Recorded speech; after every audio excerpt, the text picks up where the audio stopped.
brand is at home in construction, but over the last couple of years, CAT have branched out into the mobile space, producing phones that fit the needs of your builder, plumber or ground worker, amongst others, essentially designed to be tough and reliable. Fitting the needs of many, these devices might, but put one next to an iPhone or a Samsung Galaxy and there is an obvious difference. The S50 has been designed from the ground up to be more appealing and more capable, yet retain the rugged nature that CAT equipment and phones have become synonymous for. The S50 is a rather feature-rich device, and even those who do not require a rugged phone will appreciate the specification here. Some may comment CAT and similar brand phones are weaker due to their choice of processor, but CAT have addressed these concerns, replacing MediaTek for Qualcomm. The hardware is not going to pip the flagship smartphones, but the S50 really is not far off. Fancy dropping a Galaxy S5 or HTC One M8 onto concrete from a height of 1.8 meters? You can with the S50 thanks to mil-spec 810G rating. Conforming to the highest rating of dust resistance, it can be immersed in water at a depth of 1 meter for up to 30 minutes. It must be fresh water and all port covers must be closed. However, should it be dropped in the mud, in sand, in a pond, in a bucket, or even down a loo, then the S50 will live to tell the tale.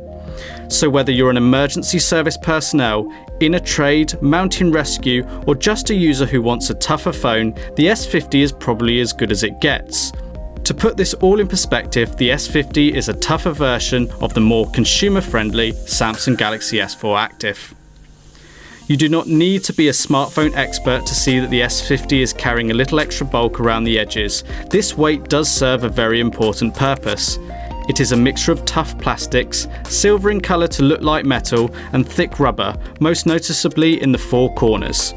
Whilst not the most attractive, this combination is not the most unsightly. It is a very solid feeling handset that sits quite comfortably in the hand. It does not have quite the soft edges as some, but they are chamfered. The rear cover is not removable like previous CAT phones. Everything is sealed internally in the S50. A point to note is that for many, a power button on the right side of the device will feel more natural than the one on the left, as is on the S50. The good news is though, that the torch button can be used to power on the screen. A criticism of tough phones has always been screen resolution. The lower resolution ensures that battery performance is good, but does not necessarily help when you want to view images or really appreciate digital content. Thankfully, the S50 does away with the lower screen resolution and now has a 4.7-inch 720 by 1280 resolution display. This is the same resolution as is found on the powerful Z1 Compact from Sony. It's not full HD, but it is a marked improvement and a great middle ground in offering improved visual experience without compromising on battery life. I'm a little disappointed with the screen. Whilst better than the B15Q, it certainly does not have the same punch of the Z1 Compact screen. It lacks the punch of colour and vibrancy I would have expected of a screen of this type. That said, reading and replying to emails, text messages, social network comments and more, this was perfectly adequate. Whether it is keys or coins in our pockets or bags, phone screens often come into contact with objects that can damage the screen. The S50 has Corning Gorilla Glass, which is engineered to be more resistant to scratches and impact. The result should be fewer scratches and marks on the S50's display over the time of ownership. There is a term often used in conjunction with software on Android smartphones. This term is stock Android. This refers to Android as Google intended it to be without any additional tweaks or customization from the manufacturer of the Android phone. Some customization can add real value to you as the user, whilst other additions and changes may affect the experience and leave unwanted content on the phone. CAT have left the S50 in virtually a stock condition with only a few alterations. Performance is fairly snappy when you consider that there is a quad-core processor and 2GB of RAM built in. The lack of additional software out of the box also means that you get around 5GB of the 8GB internal memory free to use. One small addition is a keyboard that goes by the name of Swipe. You may have heard of it. It is one of the most popular aftermarket additions that usually costs, but it is included for free on the S50. As the name implies, you can swipe your finger to different letters to input a word. As an Android device, you are granted full access to the Google Play Store, meaning you can add any apps that you choose from the marketplace to the device and personalize the handset the way you want.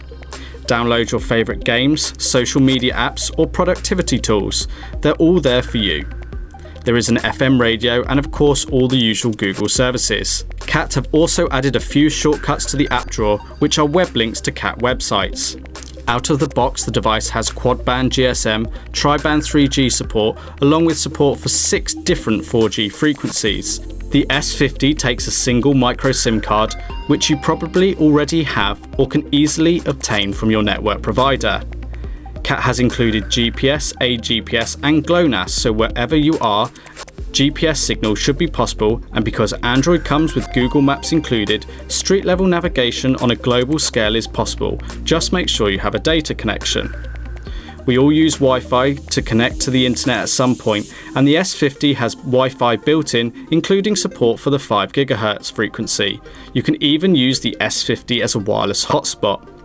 Near-field communication and USB on the go are also supported, giving various options for sharing files as well as Bluetooth 4. Waves Audio is a technology that has been built into the CAT phone. The comprehensive audio processing software looks to provide you and I as the listener with the best audio experience possible based on the sounds we're listening to.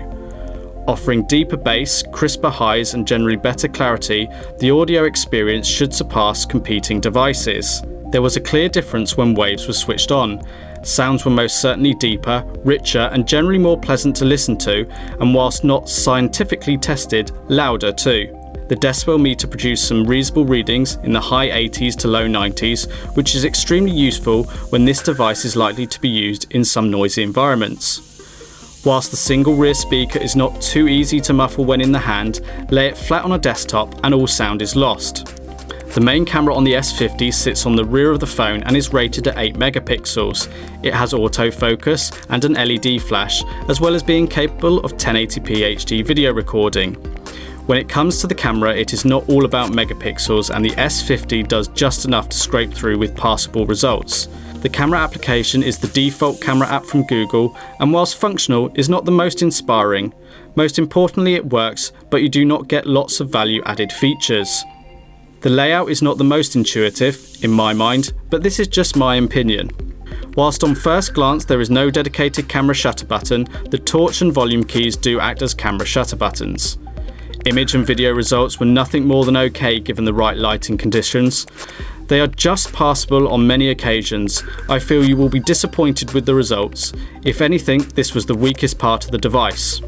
General image quality, despite being set to the highest resolution, was poor. Whites were blown out and overexposed, with yellows and other colours oversaturated. Using HDR did not give any better results to speak of really. Zoom into an image and the quality is quite quickly lost. The odd shot came out quite nicely, but on the whole the results were less than impressive. This experience with images was the same with recorded video, just generally a bit disappointing. A small bonus is that you can zoom in with the camera by pinching and zooming on the screen while taking a still or video. With a 2630 mAh battery built into the S50, whether you need to ring clients or wholesalers, navigate from job to job, send images of sites to colleagues, or kill some time on your lunch break playing games, then the S50 will last. Your usage will be different to mine, but the vast majority can be confident that from the moment you leave the house to the time you return, the S50 will still be powered and ready to go. Lighter users may even get 2 days out of it. Should you find yourself short of power for whatever reason, the S50 has Qi wireless charging built in.